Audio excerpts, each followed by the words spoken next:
तर मित्रांनो सध्या आपल्याला ऑगस्ट महिन्यामध्ये जे आंब्याच्या नवीन लागवड आहे त्याच्यावरती आपल्याला 2-3 प्रॉब्लेम दिसू शकतात. त्याच्यासाठी जर आपण 1-2 फवारण्या जर केल्या, तर ते प्रॉब्लेम आपले नाहीसे होऊन जातील. आपल्या झाडाची वाढ तिथं व्यवस्थित होत राहील.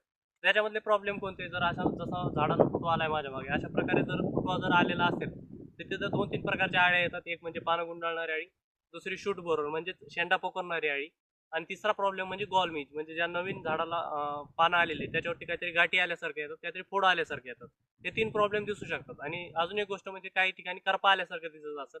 परंतु जो करपा आल्यासारखं दिसतोय त्याच्यामध्ये एक प्रॉब्लेम म्हणजे जी शेंडा पोखरणारी अळी म्हणजे शूट बोरर आहे, तिने खाल्ल्यानंतर देखील शेंडे वाळून जातात आणि ते करपून गेल्यामुळं आपल्याला ते करपा आल्यासारखं दिसतं. असं पण होऊ शकतं.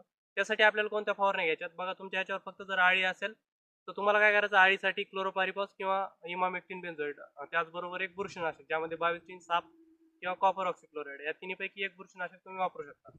आणि जर तुमच्या बागेमध्ये अळी पण असेल, गॉलमीच पण असेल आणि त्याचबरोबर काही करपा वगैरे पण दिसत असेल, तर तुम्हाला तिथं इमामेक्टिन बेन्झोएट प्लस थायमेथॉक्झाम आणि प्लस त्याच्यासोबत एक बुरशीनाशक अशी फवारणी तुम्हाला तिथं घ्यावी लागेल.